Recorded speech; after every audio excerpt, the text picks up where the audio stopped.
Hello. To those who might not know me, my name is Matthew Manire.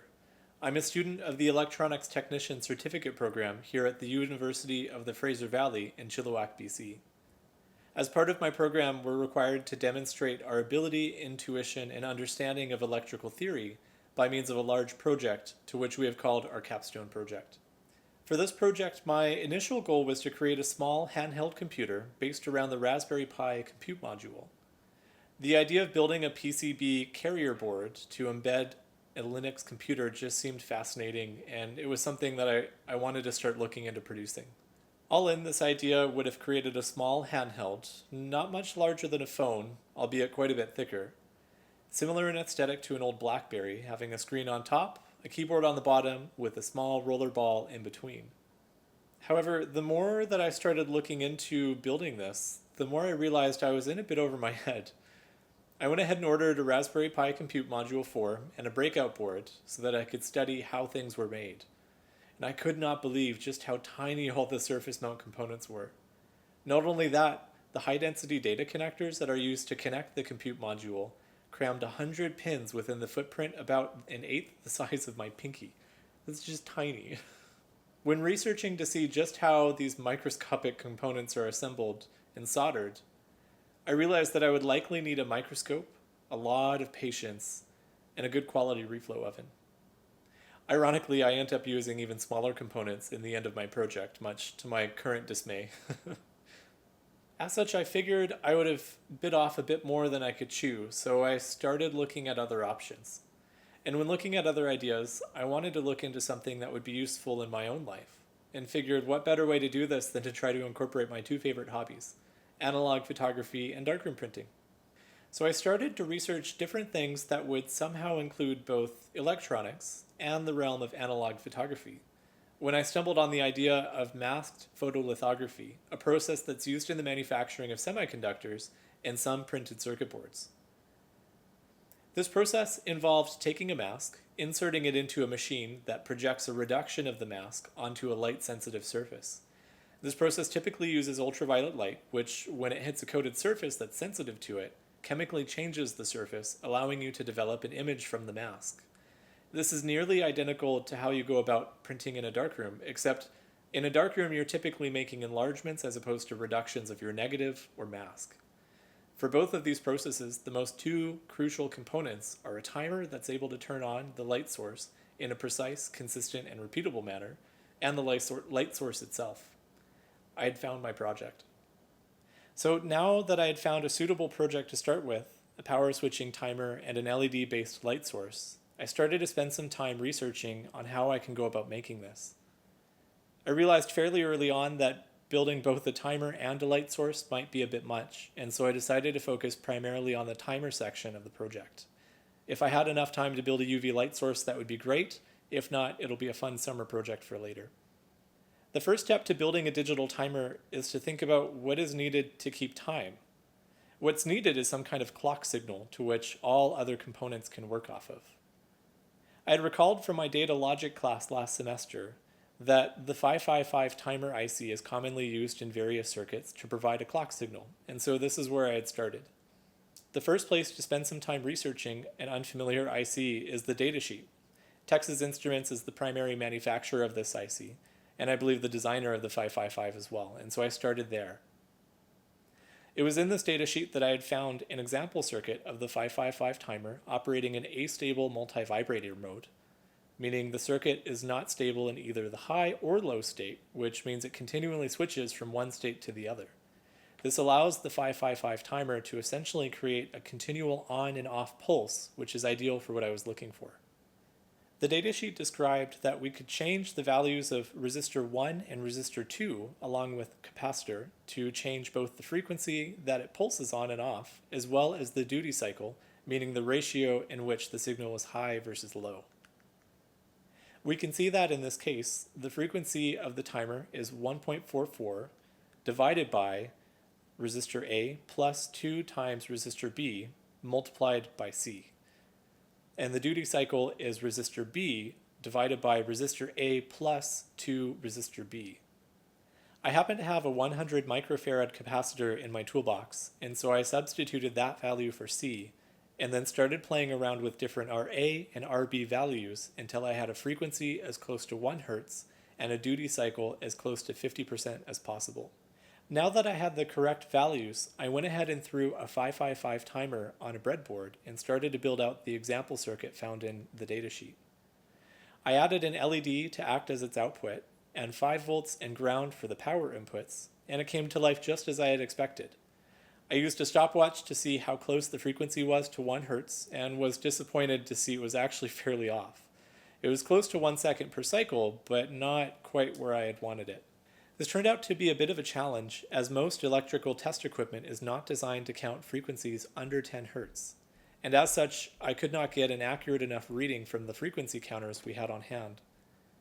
Eventually, I decided to hook it up to a digital storage oscilloscope. I set the voltage per division to 1 volt and the time to 0.5 seconds per division.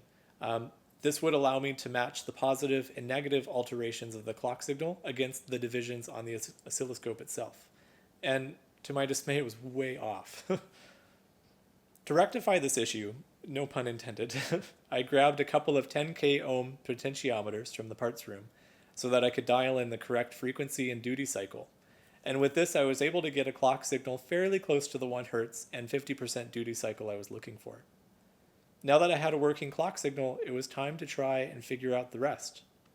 I remembered from my data logic class that the 7-4 series of ICs had a few counter ICs that would count in either binary coded decibel or binary up to a 4-bit magnitude.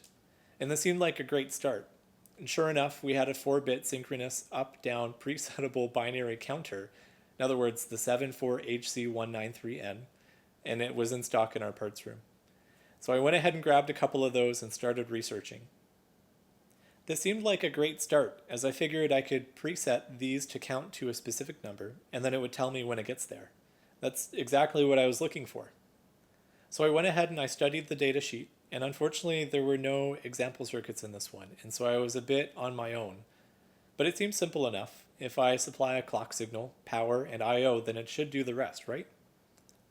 So as such, I quickly assembled a circuit as per its pinout, with my 555 timer acting as its clock, with 4 red LEDs on the output to act as the output. I quickly assembled a circuit as per its pinout with my 555 timer acting as its clock, 4 red LEDs on the output, and I thought it would be simpler just to see if I could get it counting before I start adding inputs into the mix. And to my surprise, it just worked as expected. The 555 timer provided a clock signal, and the 74193 started continuously counting from 0 to 15 in binary. This outputted the current number to the LEDs.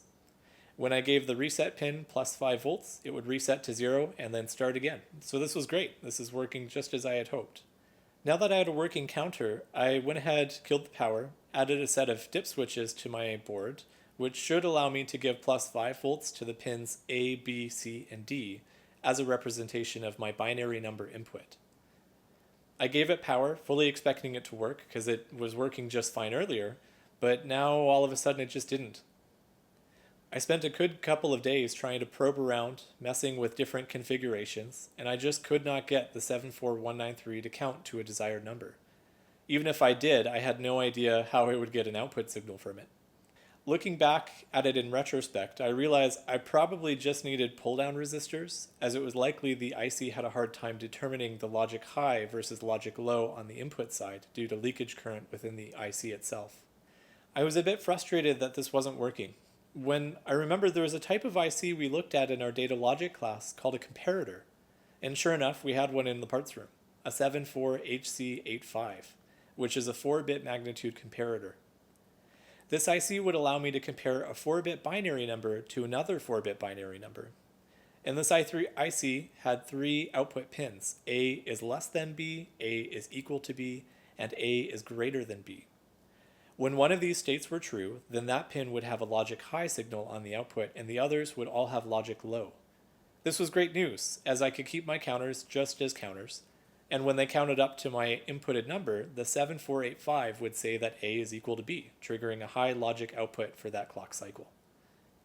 When assembling this on a breadboard, it worked just as expected. I had an LED hooked up to the A is equal to B output of the comparator, with the 4-position dip switch inputted to pins A0 to A3, and pins Q0 to Q3 of the counter tied to pins B0 to B3. After giving power, this worked without issue. So at this point, I had a working counter that would count up to a binary 1111, meaning it could accurately count to 15 seconds. And as cool as this was, it just wasn't long enough for what I'm looking to use it for. Part of my desire for this project is for me to be able to use this timer to enlarge cyanotypes, of which exposures can oftentimes be many hours in duration. So as such, I needed more than a 4-bit number to count up to. I settled upon a 16-bit number, as a 16-bit binary number can represent 65,536 unique states. In seconds, this would equate to a maximum exposure time of just over 18.2 hours. This seemed ideal, as it would mean my counting and comparing logic would only need 8 ICs. But in order for this to happen, I need the 4 counters to cascade and count as a single 16-bit counter. Fortunately, the datasheet specifies that there is a carry-out pin, which triggers a logic high when the counter counts to 15, then resets to 0. This is great, as I could then just wire the carry-out pin to the clock pin of the second IC. Theoretically, I could have 4 of these ICs together cascading the carry-out to its neighbor's clock signal to create a full 16-bit number. For my clock signal, instead of using a 555 timer, I used an Arduino Uno. This allowed me to output a clock signal from one of the digital output pins and control the frequency by adjusting the program, rather than having to physically swap resistors and capacitors. After adding 2 of the 74193 ICs to my board, I gave it power and it started counting to 15. This is good news. However, once it reached 15, the carryout LED I had illuminated, but nothing happened on the second IC.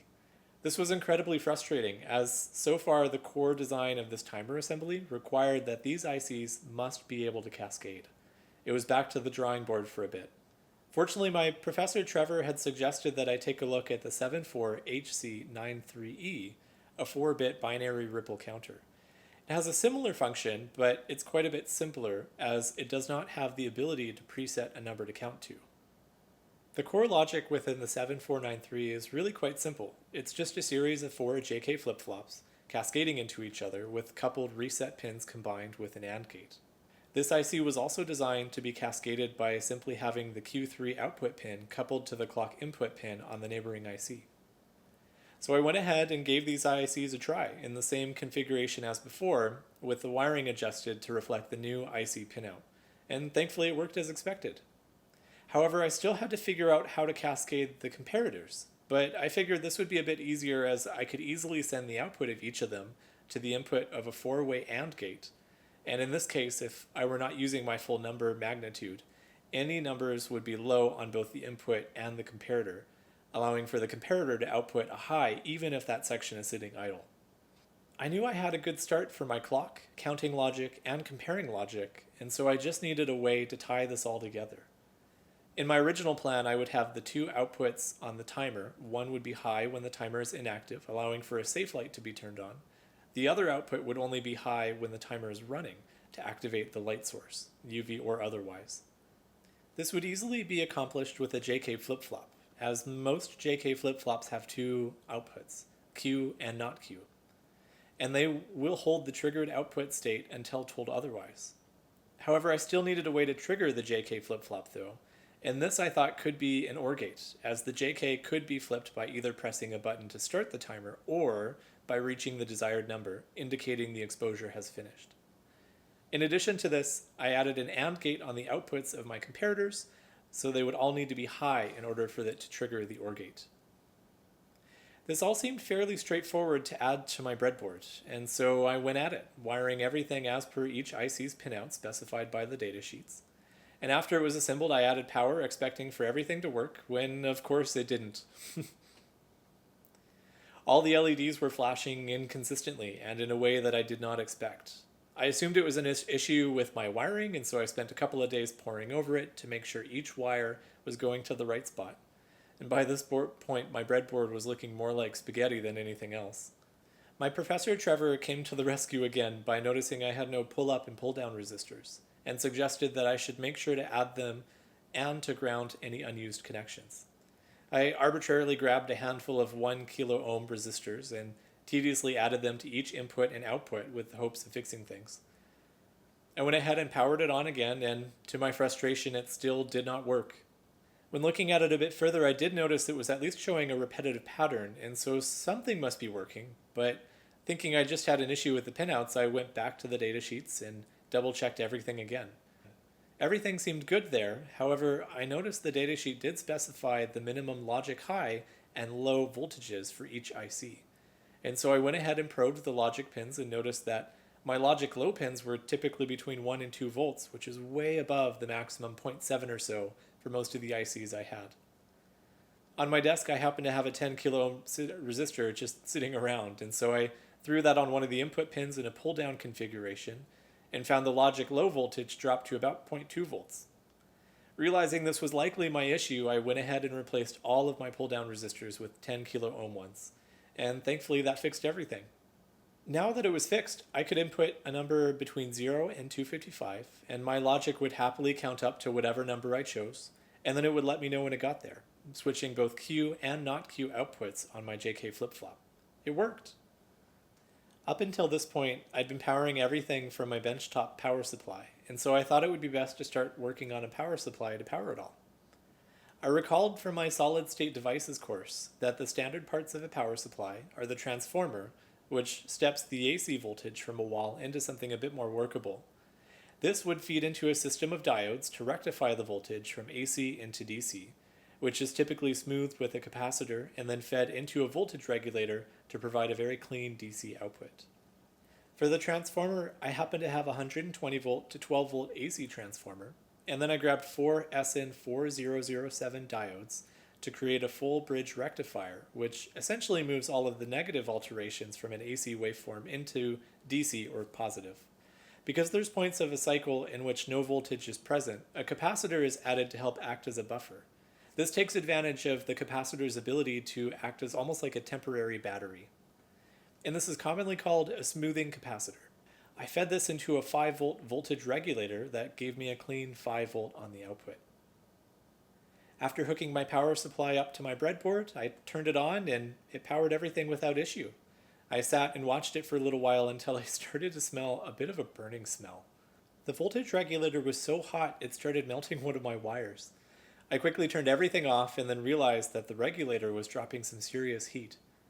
I measured my circuit to pull about 200 milliamps of current, and the regulator was dropping about 7 volts. Using the formula power is equal to voltage times current, I realized that this was dissipating about 1.4 watts of heat off of its tiny, tiny little heatsink. This seemed a bit low considering how hot it was, and so I quickly measured the output of the transformer and realized it was closer to 18 volts instead of 12, meaning it was putting off almost double the heat at about 3 watts. So oops. Trevor had suggested using a 12 volt regulator in series with a 5 volt regulator so that they could share the combined load. This would then be coupled to a heatsink later on to help with heat dissipation. This came in handy later as the relay board I found for power switching was actually a 12 volt one, and so I needed a 12 volt supply anyways. Now that I had a working power supply, I went ahead and hooked my power supply up along with a relay board and wired it into an outlet that I had to see if I can control a small lamp with it. To my surprise, everything worked. It was pretty incredible seeing this mess of a breadboard actually accurately time the switching of a lamp on and off. I'd completed my prototype. Now that I had a working prototype, I really wanted to make it look better. I've always wanted to try making my own PCB and thought this would be a really good opportunity to learn a little bit more about the process. This was probably one of the longer parts of this project, as I have zero experience in designing and manufacturing a printed circuit board. I figured that regardless of the outcome, it would be worth giving it a try as a learning experience. On the one hand, if my PCB does not end up working, hopefully it'll be an opportunity to learn what went wrong and to give me the needed experience to get it right the next time. If it did end up working, then that's great. No more imposter syndrome for me. For designing my PCB, I went ahead with learning how to use KiCad. In my research, this seemed to be the de facto option for PCB design among many professionals and tinkerers alike. Best of all, it's free to use and it works on Linux. This process first started out with replicating my breadboard in KiCad's schematic editor. I looked at every IC on my breadboard and replicated the rough position of all of the wires as close as I could get. I also added another set of counters and ICs so that I could have a full 16-bit number for the counters on the input. Once I had everything looking as good as I could, I went ahead and printed off in A3 Plus format so I could get a good look at it. In the past, when I've spent any time working on CAD work, I really like to print my schematics on paper. It gives me an opportunity to kind of scribble and write notes over everything. And in doing so, I did find a few mistakes that I had to correct in my KiCad project. So I pored over this for a few days, just triple checking to make sure there were no mistakes, as any misrouted wire could brick the whole system. After the schematic looked good, I went ahead and set up the correct footprints for all of my components. This required finding the EDA footprint online and importing them into my design, or creating my own. After all the footprints were assigned, I imported everything into KiCad's PCB editor and started arranging parts in a logical manner.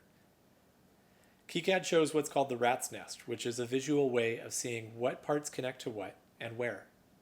And the idea behind this is to aid in simplifying trace routing later on, as you can get a visual representation of what it might look like before starting the process. For the board setup, I decided to go with a 4-layer board, as I had a nice coupon for JLPCB and their 4-layer board manufacturing. This allowed me to create copper pores on the inner 2 layers for both ground and plus 5 volts, which I read online helps retain signal integrity when you have a lot of data traces. After the board was set up, I started working on the edge cuts to form the outline of the board itself, and then configured the copper pores for the inner 2 layers. And after everything was good to go, I went ahead and started up an auto-routing plugin that I had, which systematically traced out each of the connections for you. This did require a few tries, as I would sometimes find that it would fail to connect a few pins here and there. And quite frankly, regardless of how many times I tried auto-routing, I still needed to manually adjust a few things here and there. It was at this point I thought I was mostly done, so I went ahead and threw my name and project title on it, and then a graphic of a taco just for fun. What can I say, I really love Mexican food, and maybe I was hungry. I took a break to give my eyes a bit of rest, and came back at it with a fresh mind the next day. And it was around this time that I discovered in KiCad the tilde key will highlight traces on both the schematic editor and the PCB editor, which was incredibly helpful for looking at what trace goes where. To double check everything was good to go, I went ahead and threw the PCB editor on one monitor and the schematic editor on the other, and I started individually checking each of the hundreds of pins on my board to ensure everything was properly connected. Fortunately, I found no faults here, and so I went ahead and exported the Gerber files and sent them off for manufacturing. Fingers crossed it would work. It took about a week for the PCBs to arrive, and when they did, I was a bit surprised to see I had accidentally placed the wrong footprint for my pin headers. I was so used to seeing the PCB blown up on a big monitor that I failed to realize my pin header footprint had a pin pitch of 1 millimeter, meaning the distance from hole to hole was only a millimeter. Oops. This meant that I needed to order a special set of pin headers from DigiKey to use them. While I had waited for these to arrive, I went ahead and started populating my PCB. I first started with my clock portion of the board. After that was completed, I could give it 5 volts on the output of my 5-volt voltage regulator to make sure that it worked. And fortunately, the clock indicator LED started blinking just as expected. Next, I moved into populating the power supply section of the board. And this was all fairly straightforward, as it just meant soldering on the rectifying diodes, smoothing capacitor, and the voltage regulators. After everything was in place, I hooked up a transformer and saw my clock LED blinking just as it should. A quick probe with the oscilloscope showed a nice clean 5 volts with no ripple, just a clean line. At this point, all that was left was to solder all of my IC sockets, pull resistors, and indicator LEDs. This was a fairly tedious process, as I still had 256 individual solder connections for the remaining ICs and pull resistors, and that's of the approximate 350 or so solder connections on each board. And this definitely took a while, probably close to 6 hours, but it was very satisfying seeing everything finally come together. Once all the ICs were in place, I went ahead and sent power to one of my inputs by way of some jumper cables and a couple of resistor legs, small enough to fit into the tiny 1mm pin headers. And to my delight, it started to count. I could not see the actual binary number going up, as I had no display connected at this point, but my very first carry LED blinked every 15 seconds, and the output signals were being switched as I had expected them to. Everything seemed to be working. At this point, all I needed to do was to create an LED display, a switch panel for my input, and a housing to hold everything. I spent a lot more time soldering again on the LED display and switch panel. Luckily, it was pretty straightforward since the design was fairly simple. All 32 LEDs were set up to be common cathode, meaning they would share a ground connection with each being controlled by individual power connections. This would eventually be soldered to my tiny pin header and then attached to my PCB. The switch panel was much the same, this time being a common anode configuration, meaning that they shared a common 5-volt supply, with the signal pins being sent to the lower half of my display to indicate the number inputted, and to my input pins on the PCB itself. By the time I had finished soldering the majority of my display and switch panel, my tiny pin headers had finally arrived, and I was shocked to see just how tiny they actually were. It took me a couple of days to figure out how to actually solder to the things, but eventually I figured I had to bend each pin opposite to its neighbor. One pin would be bent to the left, and one to the right, and so on, and this would give me just enough clearance to solder my display and switch wires without any solder bridging. All of this had to be done under a microscope, as it was so small I genuinely could not see what I was doing well enough without one. And remember when I said I was trying to avoid using microscopic components? Oops. The actual soldering of the pin headers to the PCB was much easier than I had expected. With flux applied, the solder mask did its job and kept any solder bridging to a minimum. I think it took me less time to solder my pin headers to my PCBs than my through-hole resistors. For the case, I had originally planned on building one from scratch, and had already come up with a few designs for it. However, our class had just been given a bunch of surplus test equipment. One of these was a broken frequency counter, which I was able to cannibalize for its housing and transformer. With the case, all I needed to design was an adapter board to mount my components to the case, and a front panel to hold the switches and the display. To design this, I took my case apart and put it on a flatbed scanner at home. My thought process is that my flatbed scanner has a fairly orthographic projection in its scans, meaning that if I had a few dimensions I could reference, I could just scale the resulting image in Fusion and sketch a design over top of this. For the front panel, this worked better than expected. I was able to get the exact hole dimensions and screw hole positions for the power switch. However, the case itself could not be placed directly on the glass because it's a bit of a weird shape, and so there was a bit of a perspective error. But it nevertheless allowed me to place holes within about 1 to 2 millimeters of accuracy. My first adapter board print was a little off, but it was easy enough to adjust the position of everything in Fusion and create a second version. As I'm shooting this video, this is the culmination of everything I've done so far. Initially in my project, I had hoped to build a UV enlarger head so that I could put this timer to use in experimenting with the photolithography process. But I had realized fairly early on that this would be outside the scope of this project, given the time constraints I'm under. With all that being said, I'm still very happy that what I made works, and through this process I can apply my knowledge to future projects. I hope you all learned something and enjoyed this video presentation. I'll go ahead and switch it over to real life Matt to finish things off with a short demonstration. Thanks.